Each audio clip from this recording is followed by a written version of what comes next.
हादसे में अब तक लगभग 300 लोगों की जानें जा चुकी हैं, 900 से ज्यादा लोग घायल हैं। रेस्क्यू टीम्स ने अपना काम खत्म कर दिया है और रेस्टोरेशन ऑफ द ट्रैक्स का काम चालू हो चुका है। रेल मंत्री ने यह भी बताया है कि इलेक्ट्रॉनिक इंटरलॉकिंग एरर के कारण यह हादसा हुआ। हालांकि पिछले 10 से 12 साल में ऐसी कई रेल एक्सीडेंट्स हुई हैं जो कि इंडियन रेलवेज की सिक्योरिटी पर सवाल उठाती हैं, लेकिन हमने शायद सबक नहीं सीखा और इसीलिए इतने लोगों की जानें आज गई हैं। चाहे आप 2011 जुलाई का फतेहपुर एक्सीडेंट ले लीजिए, जिसमें हावड़ा कालका मेल डिरेल हो गया था, जिसमें करीबन 70 लोगों की जानें गई थी, तो वार्निंग सिग्नल्स थी। या फिर आप मई 2012 की हम्पी एक्सप्रेस का एक्सीडेंट ले लीजिए, जिसमें 25 लोग मारे गए। मई 2014 में गोरखधाम एक्सप्रेस 25 डेड, मई 2016 में Indore Patna train accident 146 dead, जनवरी 2017 हीराकुंड एक्सप्रेस करीबन 40 लोगों की मौत और अगस्त 27 में उत्कल एक्सप्रेस में करीबन 20 लोगों की मौत। और इसके 4 दिन बाद कैफियत एक्सप्रेस, जिसमें मौत तो नहीं पर करीबन 70 लोग गंभीर रूप से घायल हुए थे। और इसी के बाद रेलवे मिनिस्टर सुरेश प्रभु ने रिजाइन भी किया था। हाँ, वो एक जमाना था जब रेल मंत्री रिजाइन किया करते थे, मॉरल रिस्पॉन्सिबिलिटी लिया करते थे, लेकिन आज के नए इंडिया में बोला जाता है कि रेजिग्नेशन देना एक कमजोरी है।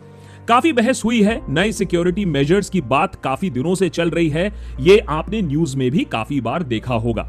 आज के इस एपिसोड में लेकिन जानने की कोशिश करेंगे कि इस घटना में कैसे एक नहीं, दो नहीं, 3 दुर्घटनाएं एक के बाद हुई और इस एक्सीडेंट को एक टेक्निकल गिच माना जा सकता है, एक सिक्योरिटी लैप्स माना जा सकता है, या एक लापरवाही कि हमारे जो एक पॉलिटिकल क्लास और एक पॉलिटिकल विल है उसको सिक्योरिटी की परवाह ही नहीं है। नेता टाइप आधा काम मत करो, सब्सक्राइब के साथ साथ बेल आइकॉन भी दबाओ। शुरुआत करने से पहले मैं आपको यह चित्र भी दिखा देता हूं, अगर आपको यह नहीं मालूम है क्या है तो इसका नाम है मंगलयान। इसरो के साइंटिस्ट ने इसे एक बहुत ही कम बजट में एक शॉट में सीधा मार्स पहुंचा दिया। भारत पहला देश बना जिसने पहले अटेम्प्ट में लो बजट में मंगलयान तक का सफर तय कर दिया। लेकिन हमें यहां बोला जाता है कि देखिए, सिक्योरिटी अपैरेटस बैठाने में, टेस्टिंग करने में 10 साल लग जाते हैं। दूसरे तरफ नए नए ट्रेन लॉन्च करने में उतना टाइम नहीं लगता है, लेकिन शायद जाने उतनी इंपॉर्टेंट नहीं है, इसीलिए सिक्योरिटी को प्रायोरिटी नहीं दिया गया था। समझाता हूं कैसे। उड़ीसा के बालासोर डिस्ट्रिक्ट में बहानगा बाजार स्टेशन से कुछ पहले यह घटना घटी। नॉर्मल रेलवे लाइंस की तरह यहां भी अप एंड डाउन लाइन चलती है। अप लाइन चेन्नई की तरफ जाता है, डाउन लाइन हावड़ा की तरफ। इसके अलावा इस जगह पर दोनों तरफ लूप लाइंस भी हैं। लूप लाइंस को हम सर्विस रोड की तरह मान सकते हैं, जिसका इस्तेमाल तब होता है जब किसी ऐसी ट्रेन को क्रॉस करने देना होता है जिसे जल्दी जाना होता है।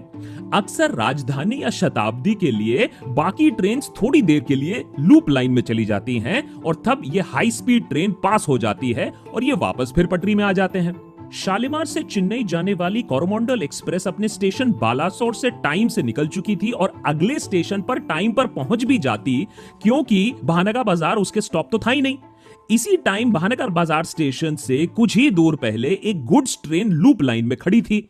अब हुआ कुछ ऐसे कि कोरोमंडल सीधा आकर लूप लाइन में घुस गई और बहुत जोर से गुड्स ट्रेन को टक्कर दिया। ये टक्कर इतनी खतरनाक थी कि कोरोमंडल के कुछ डब्बे गुड्स ट्रेन के ऊपर चढ़ गए और कुछ दूसरे डाउन लाइन के ऊपर जाकर गिर गए। ठीक उसी वक्त डाउन लाइन में यशवंतपुर हावड़ा एक्सप्रेस हावड़ा के तरफ जा रही थी और वो भी इन बोगियों से जाकर टकराई और डिरेल हो गई। 2017-18 में रेलवे बजट में एक नया सेफ्टी फंड राष्ट्रीय रेल संरक्षा कोष या RRSK लाया गया था, जिसका कॉर्पस 1 लाख करोड़ था और जिसको सेटअप किया गया था कई सेफ्टी वर्क्स करने के लिए, क्योंकि हमारी इंडियन रेलवेज में अक्सर एक्सीडेंट्स होते आए हैं और वो रुके कभी नहीं है। इसकी सबसे पहली प्रायोरिटी थी कि रेलवे ट्रैक्स और रेलवे क्रॉसिंग्स ठीक करना। सेकेंड प्रायोरिटी थी मॉडर्नाइजेशन करना, इंजन कैब का, नई टेक्नोलॉजीज लाना। और थर्ड प्रायोरिटी थी कि क्रू मेंबर्स को बेहतर तरीके से ट्रेन करना।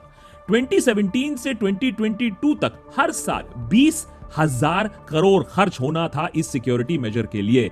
इसमें से सेंट्रल गवर्नमेंट 15,000 करोड़ देती, रेलवेज 5,000 कंट्रीब्यूट करती, पर रेलवेज ने अगले 3 साल का फंडिंग ही नहीं किया। करीबन 15,000 करोड़ रुपए। इतना ही नहीं, जो पैसे पहले इस फंड में जमा हुए थे उससे भी करीबन 2,300 करोड़ नॉन रेलवे सेफ्टी में खर्च किए गए। सोचिए, अगर ये सेफ्टी मेजर्स पे काम लिए जाते तो शायद ये एक्सीडेंट नहीं होता, शायद ऐसे कई और डिरेलमेंट्स रुक सकती थी। अब आते हैं उस मुद्दे पर जिस पर इतना डिबेट हो रहा है कि क्या ये करीबन 300 जानें बचाई जा सकती थी, क्या ये लापरवाही इंडियन गवर्नमेंट की है। इंडियन रेलवेज में 2012 में ट्रेन कोलिजन एडवांस सिस्टम के अंडर एक ऑटोमेटिक प्रोटेक्शन सिस्टम तैयार किया गया था जिसका नाम अब दिया गया था कवच।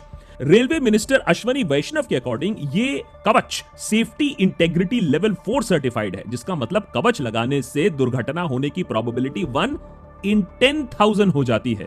ये इतना एडवांस सिक्योरिटी सिस्टम है जो करीब 10 किलोमीटर पहले ही किसी ऑब्स्टिकल को, ट्रेन ट्रैक पर किसी ऑब्स्टिकल को अपने ultra high frequency radio wave से रीड कर लेता है और ट्रेन की स्पीड 30 किलोमीटर तक ले आता है, जिसके बाद ट्रेन को फिर रोकना बहुत आसान हो जाता है। पर अच्छा और एडवांस सिस्टम होना और अच्छा और एडवांस सिस्टम को इंप्लीमेंट करने में जमीन आसमान का फर्क है। फैक्ट यह है कि यही एडवांस्ड कवच सिस्टम अभी तक सिर्फ 2% ऑफ इंडियन रेल लाइन में लगाया गया है। सिर्फ 2% हमारे रेल लाइन नेटवर्क को यह कवर करता है। फर्स्ट फेज में प्लानिंग तो यह थी कि 2022-2023 में यह कवच 2000 किलोमीटर रूट पर भी फैलाया जाए, वो भी कोई बात होती, लेकिन अभी तक सिर्फ 1500 किलोमीटर भी नहीं किया गया है। इंडिया का टोटल रेल नेटवर्क 68,000 किलोमीटर है। इसका मतलब है अभी तक कवच 2% ट्रेन लाइन कवर कर पाया है, और अगर इसी स्पीड पे चलता रहा तो आप और हम तो निकल जाएंगे इस दुनिया से, तब तक भी यह कवच नहीं लगेगा। इस बात पर भी बहुत डिबेट हो रहा है कि कवच कैसे लग सकता है, इतना कैसे हो सकता है, टाइम कहां है हमारे पास, फंड्स कहां हैं हमारे पास। लेकिन दूसरी बात हम भूल जाते हैं कि कवच और नो कवच इतनी बुरी तरीके से दुर्घटना हुई कैसे, और उससे बात साफ होती है मेंटेनेंस की, हमारे रेलवे ट्रैक्स की, उस पर ध्यान नहीं दिया जाता है। 2017 से 2021 तक 1100 से भी ज्यादा डिरेलमेंट्स हो चुकी हैं खराब ट्रैक्स की वजह से। कैग ने अपने रिपोर्ट में डिरेलमेंट ऑफ इंडियन रेलवेज के track maintenance investigation of derailment किया था। कैग ने यह भी बताया कि ट्रैक रिकॉर्डिंग कार के इंस्पेक्शन में 30 से 100% तक का इंस्पेक्शन शॉर्टफॉल है। कैग के according engineering department, operating department और मैकेनिकल डिपार्टमेंट की वजह से 100 डिरेलमेंट्स होती आई हैं। इनमें से 500 से भी ज्यादा केसेस में एक्सेप्टिंग अथॉरिटी को डिरेलमेंट की इंक्वायरी रिपोर्ट भी टाइम से सबमिट नहीं की गई थी। तो ये मत सोचिए कि ये दुर्घटना है, ये एक्सीडेंट है। चेतावनी पहले भी थी, मैन मेड एरर पहले भी हो रहे थे, और उसके बाद जाकर ये बड़ी एक दुर्घटना घटी है, जिसके कारण ये डिरेलमेंट्स रुकी नहीं, क्योंकि हमने उस पर फोकस नहीं किया, और इसीलिए आज ये सिचुएशन आया है। उड़ीसा के केस में it's one of the biggest lapses in signalling भी है। छोड़िए कवच की बात, ये बताइए कि सिग्नलिंग इतना खराब कैसे हो गया कि कोरोमंडल को पहले गुड्स ट्रेन ने मारा, फिर वो लूप लाइन में जाया, लूप लाइन में फिर हावड़ा ट्रेन ने उसे मारा। और वार्निंग की ही बात करें तो इसी से मिलता जुलता एक केस रिपोर्ट हुआ था 8 फरवरी को, जब संपर्क क्रांति ट्रेन स्टेशन से पास एक गुड ट्रेन से टकराने ही वाली थी, पर लास्ट मोमेंट में ड्राइवर की अलर्टनेस की वजह से दुर्घटना होने से बच गए। प्रिंसिपल चीफ ऑपरेटिंग ऑफिसर ने इसकी जानकारी देते हुए कहा कि ट्रेन का डायरेक्शन सेट था और PLCT मतलब पेपर लाइन क्लियर टिकट भी ट्रेन को दिया जा चुका था, जो ट्रेन को स्पेशल सर्कमस्टांस में ब्लॉक सेक्शन में जाने की परमिशन देता है। इसके बाद भी ऐसा फेलियर होना थोड़ा स्ट्रेंज था।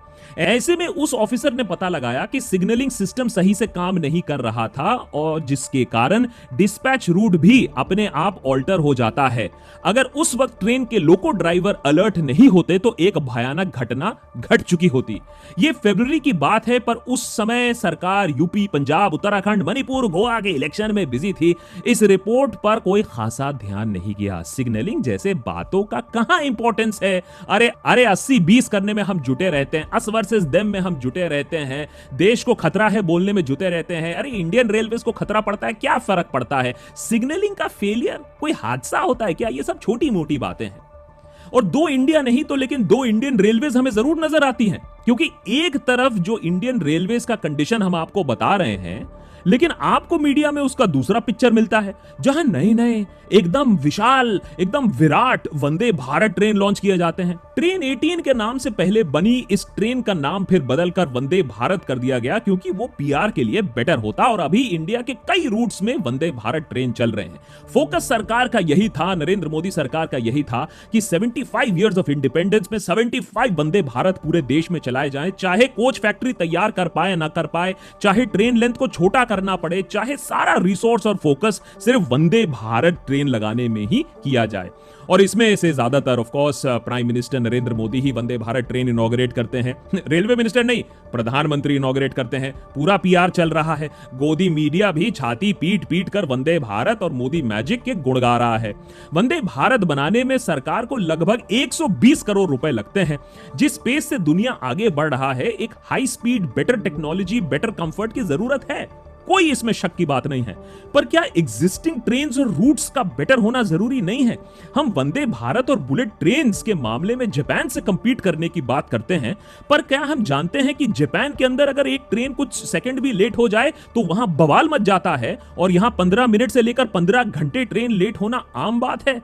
कि टॉयलेट में आदमी जा नहीं सके, ये आम बात है। कि लोग ठुसे पड़े हुए हैं ट्रेन में, ये आम बात है। कि करोड़ों लोग ट्रेन में टिकट बुकिंग नहीं करा पाते हैं, ये आम बात है। इंडियन रेलवेज में जहां अभी तक लेट होना इतना कॉमन है कि जहां 2008 से 2019 तक करीबन 2.5 लाख करोड़ का इन्वेस्टमेंट के बाद भी ट्रेन की पंक्चुअलिटी 0.18% इंप्रूव हुई है, और एवरेज 0.16% स्पीड में बढ़ोतरी हुई है। ट्रेन्स की जितनी जरूरत है उतनी है नहीं, इसीलिए 2022-2023 में लगभग 2.7 करोड़ लोग टिकट कटवाने के बाद भी ट्रैवल नहीं कर पाए, क्योंकि उनकी टिकट वेट लिस्टेड ही रह गई। मिशन रफ्तार लगाया गया 2016-17 में, ताकि गुड्स एंड फ्रेट ट्रेन्स की स्पीड डबल की जा सके, पर अभी तक वो उतनी ही गति पर चल रही है और ज्यादा कोई खास इंप्रूवमेंट नहीं हो पाया है। आपको जानकर हैरानी होगी कि 2023 में जहां हम वंदे भारत के पीआर के दम पर इंडियन रेलवे की तारीफ कर रहे हैं, लेकिन वहां सच तो यही है कि आज भी अगर किसी ट्रेन की स्पीड 55 किलोमीटर हो तो वो सुपर फास्ट कैटेगरी में कहलाई जाती है। उड़ीसा ट्रेन एक्सीडेंट में अभी कंप्लीट रिपोर्ट आना बाकी है, और उसके बाद सारी बातें और क्लियर हो जाएंगी। पर यह सच है कि जहां हम नए वंदे भारत का इनॉग्रेशन कर रहे हैं, वहीं हमारी एग्जिस्टिंग रेल इंफ्रास्ट्रक्चर में काफी इंप्रूवमेंट होना बाकी है। तो ये आपके नजरिए की बात है कि आपको बुलेट ट्रेन चाहिए, वंदे भारत चाहिए, या बेसिक सेफ्टी प्रोटोकॉल चाहिए जिससे लोगों की जानें बचे। और ये मत कहिएगा कि ये नामुमकिन है, मुमकिन जरूर है, क्योंकि जो देश मंगल तक पहुंच सकता है, चांद तक पहुंच सकता है, वो आराम से एक ट्रेन कोलिजन अवॉइडेंस सिस्टम लगा सकता है। जिस गति से, जिस पैशन से, जिस तेजी से वंदे भारत लॉन्च किया गया था, उसी पैशन से, उसी तेजी से हम ये ट्रेन कोलिजन अवॉइडेंस सिस्टम भी लगा सकते हैं। और अगर वो भी नहीं कर सकते हैं, कम से कम अंग्रेजों के जमाने के सिग्नलिंग सिस्टम को तो कम से कम मेंटेन रख सकें, जिससे एक ट्रेन दूसरे ट्रेन के ऊपर चढ़ ना जाए। लेकिन जो भी हो जाए, 300 जाने भी चली जाएं, हमें सीख तो मिलने वाली है नहीं, क्योंकि इस दुर्घटना के बाद और भी दुर्घटनाएं घटी। और वो घटी क्यों? क्योंकि इस इंसिडेंट को भी हर इंसिडेंट के तरह एक कम्युनल स्पिन देने की कोशिश की गई, जहां कुछ राइट विंग ट्रोल्स ने यह भी दिखाने की कोशिश की कि एक्सीडेंट साइट के बगल में ही एक मस्जिद टाइप स्ट्रक्चर दिखाई देता है, और एक्सीडेंट दिन था फ्राइडे, तो इसका मतलब आप खुद ही आंख लीजिए कि कौन इसके पीछे हो सकता है। वो तो दूसरी बात निकली कि वो स्ट्रक्चर जिसकी बात हो रही थी वो एक इस्कॉन टेंपल निकला। लेकिन बार बार यही चीज दोहराने की कोशिश की गई कि किसी और की गलती है, सरकार की गलती नहीं हो सकती है। सरकार इस्तीफा और मॉरल रिस्पॉन्सिबिलिटी की बात नहीं कर सकती है, क्योंकि खैर मॉरल तो है ही नहीं। और उसके बाद भी अगर आप देखो किस तरीके से जो मीडिया पहले के जमाने में एक सिस्टम को, एक सरकार को कटघरे में लाती थी, सवाल पूछती थी, जाने क्यों गई ये सवाल पूछा जाता था, आज वही मीडिया रेल मंत्री को एक मसीहा के तरह दिखाने की कोशिश कर रहे हैं कि देखिए वो साइट पर है, देखिए वो रात तक काम कर रहे हैं। तो हो सकता है कि इस एक्सीडेंट के बाद रेल मंत्री का एलिवेशन हो, रेजिग्नेशन तो ना हो, क्योंकि इस चीज को एज अ पॉजिटिव दिखाया जा रहा है कि देखिए कितना बढ़िया काम हो रहा है। लेकिन फैक्ट तो यही है कि चाहे आप वंदे भारत को बिल्कुल वेलकम करिए और करना भी चाहिए, लेकिन जहां प्रायोरिटी की बात है वो साफ है कि ना हमारी सिग्नलिंग सिस्टम, ना हमारी हाइजीन सिस्टम, ना हमारी ऑन टाइम परफॉर्मेंस सिस्टम कहीं भी है, और हजारों लाखों लोग रोज इंडियन रेलवेज में इसको भुगत रहे हैं। मतलब आसान भाषा में अगर आपको समझाने की कोशिश करें तो भाई सूट बूट तो बहुत अच्छा लग रहा है, लेकिन अंदर का कच्चा बनियान जो है वो फटा है, उसमें से बांस आ रही है। सवाल यह है कि आपको क्या नजर आ रहा है अंदर